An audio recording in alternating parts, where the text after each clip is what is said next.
heard the boos all night long. But in the end, the Brow had the last laugh. Full highlights from a wild night in New Orleans as we get up with you on this Thanksgiving Day edition here on ESPN. And we thank you for starting this special day with us, and we hope that you have some lovely time today with friends and family. My friends are here. D. Wood and Acho is ready to go. Acho and I both wearing green. And here's the irony. My jacket's actually a bigger size than his. Outweighs me by 70 pounds. That button is the MVP. Schefter is standing by, ready to go. We're talking football today. We got 3 games. Bears and Lions we'll sit through. Then we get to the Bills and Cowboys. And the nightcap, of course, will be the Saints and Falcons. Dak Prescott, will this be his bounce-back game? Threw for a season-low 212 in the rain against New England last week, and he's up against a good Buffalo defense that's allowed 20 points or fewer in 9 of their 11 games. They're third in the league in scoring D. And in Dallas, will they find a way to get Amari Cooper involved? He finished Sunday's game with 0 catches and then had this to say about it yesterday. It's always frustrating. If you're a player, the point of going into a game and playing in a game is to go out there and dominate it. And if you don't do that, you should always be frustrated. So yeah. So why didn't that happen? Why couldn't you? I mean, it's pretty hard to dominate a game off of 2 targets. Oh. So he said that, did he? So let's start right there. What do you make of Amari Cooper taking what sounds like a not so subtle shot at the people calling the plays? Yeah, I don't really like that. I just feel like, you go and look at the film. A lot of times what the Patriots like to do, they like to make you play left-handed. They take things away from you and go to other places that you might be uncomfortable in this particular situation. Inclement weather, a lot of things factored into maybe the reason why you didn't get as many targets as you should. But I've always been under the belief you should never air your dirty laundry out to the media like that. My thing, Wood, is what else do you want him to say? If we're being frank, he was just being honest. He got 2 targets. Now, part of that was Stephon Gilmore, best cornerback in the league, was guarding him, but he only got 2 targets. And remember, when the Vikings, Stephon Diggs did it and Adam Thielen did it, it kind of lit a fire under Kirk Cousins' butt, and they started balling. So I don't mind the comments because he was just keeping it a buck with everybody. How can you dominate off 2 targets? The reality is Stephon Gilmore was covering him, and Stephon Gilmore had 1 more catch in that game than Amari Cooper did. That's always a very bad sign. Now, also with us on this Thanksgiving Day is the one, the only, the inimitable Adam Schefter. And Schefty, here's where I want to live. And we're going to talk for a moment about what we expect to happen in the game. But there has been so much discussion about the status of Jason Garrett's job. Yeah. Should the Cowboys lose today on national television in this traditional Thanksgiving environment, what do you expect to happen there tomorrow?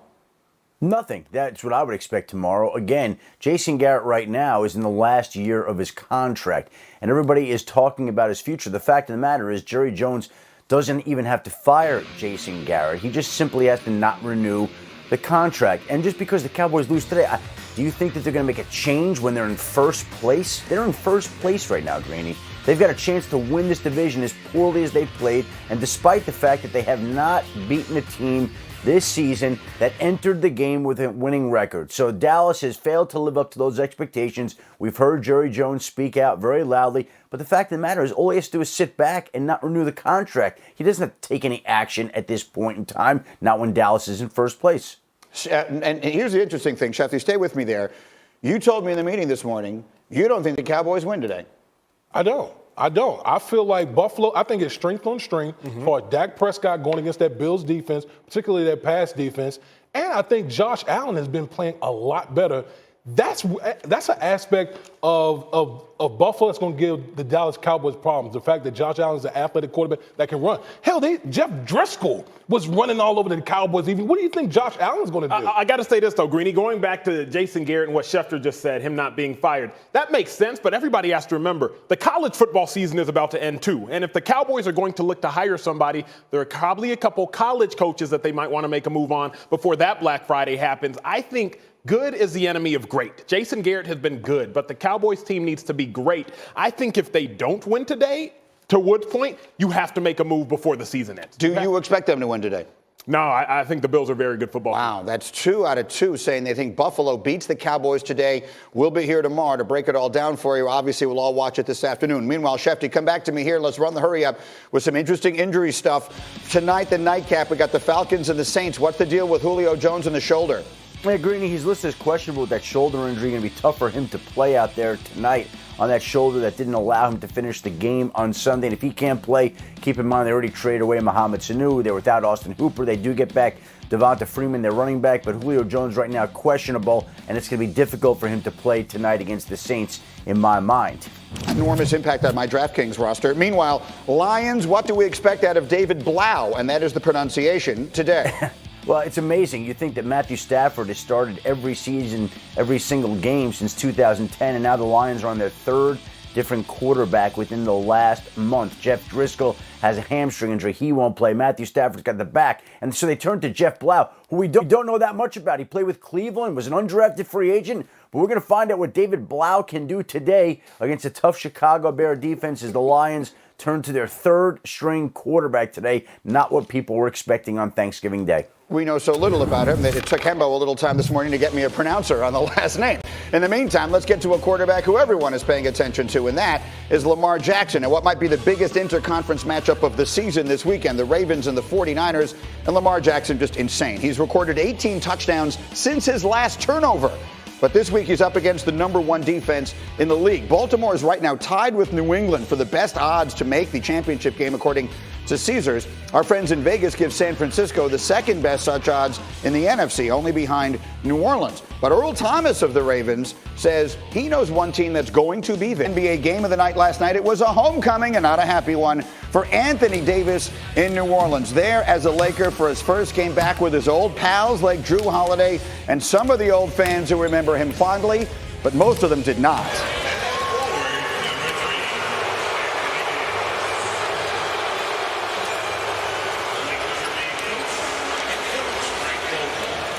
Booed loudly and soundly every time he touched the ball, but the Lakers didn't care. There's LeBron throwing it up and Davis throwing it down in the early going. And then at the first quarter buzzer, this is Drew Holiday knocking down the Pelicans' ninth three of the quarter.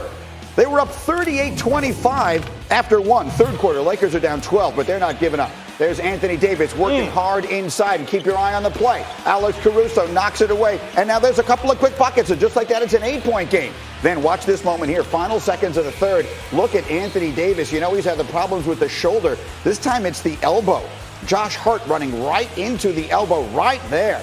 Trainers coming out to take a look. To the bench goes AD. But this is a big night. You know if he can play, he's coming off that bench to play. And sure enough, there goes the wrapping, and back he comes onto the floor. In the fourth quarter with the Lakers now down only 4. And here comes LeBron James throwing it up. AD throwing it down. He would score 41 points in his return to New Orleans. Tied at 95. 6 minutes ago, LeBron, bang, he would score 29. Lakers have the lead. Next possession for the Lakers. There's a big bucket for LeBron. It puts him over 33,000 points for his career. Lakers up 5. Here we go. Here's your ball game. 5 seconds left. Pelicans are down 2. They need to get it in. They need not to get it stolen by, of all people, Anthony Davis. He jumps the inbounds and he's fouled. He can make 2 free throws to ice it. He would make the first, and then with the crowd booing as loudly as they can, he makes the second. Revenge, as sweet as it can possibly be. Anthony Davis, 41 points in his return. The Lakers win. It was a hell of a night. You know, I love these guys that I played with last year. They still here. They like the battle, but overall, it was a fun night. Coming in, knowing what was going to happen with the Bulls, and I just tried to play through it and calm my nerves and just play basketball. You know, when everything went down last year, it was tough for both sides. Just grab both sides, moved on, and both sides are happy. Anytime you go back to a place where you've made a mark, you want to come back and play well, and you want to win, because at the end of the day, that's what this league is all about. And so we knew that as his brothers, and we wanted to try to, fulfill that goal that he has set. Now, LeBron knew about it going back to Cleveland once upon a time, and another teammate, Dwight Howard, in Orlando. But AD last night, his 41 were the most by any player ever in their first game against a former team. Actually, LeBron and AD combined for 70 last night, their highest total in their short time as teammates. Here's Jalen Rose and Jay Williams with their thoughts on the reception AD received. Jalen and Jay Will, AD returned to New Orleans. He was booed by the fans. Your thoughts on that response? I understand the fans boo. I understand it's part of the game. I don't think fans understand why they boo sometimes. I think, hey, a great player decides to leave. But if I'm AD, I've given you 7 years of my career. I was there on my rookie contract. And I don't think fans talk enough about management. It's management's job to surround a guy like AD with all the pieces for him to stay there. That's what they're there for. I understand the way he went about it may have been non-traditional, and we live in a player-centric age where players with Rich Paul and company can force their hand, and that's not all, folk. I understand that. He's obviously frustrated.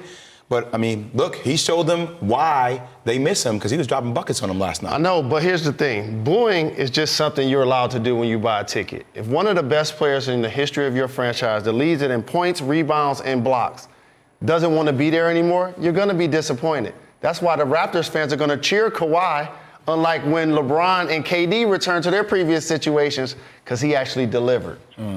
Back to you guys at Get Up. Happy Thanksgiving. Happy Thanksgiving. All right, fellas, thank you very much. Still coming here on this Thanksgiving edition of Get Up is Carson Wentz destined to fail in Philly. One Eagle legend says he is. You'll hear it. And Dak, the stats are great. But will the Cowboys' record ultimately decide his fate? Wait till you hear what Jerry Jones has to say. We're just getting rolling.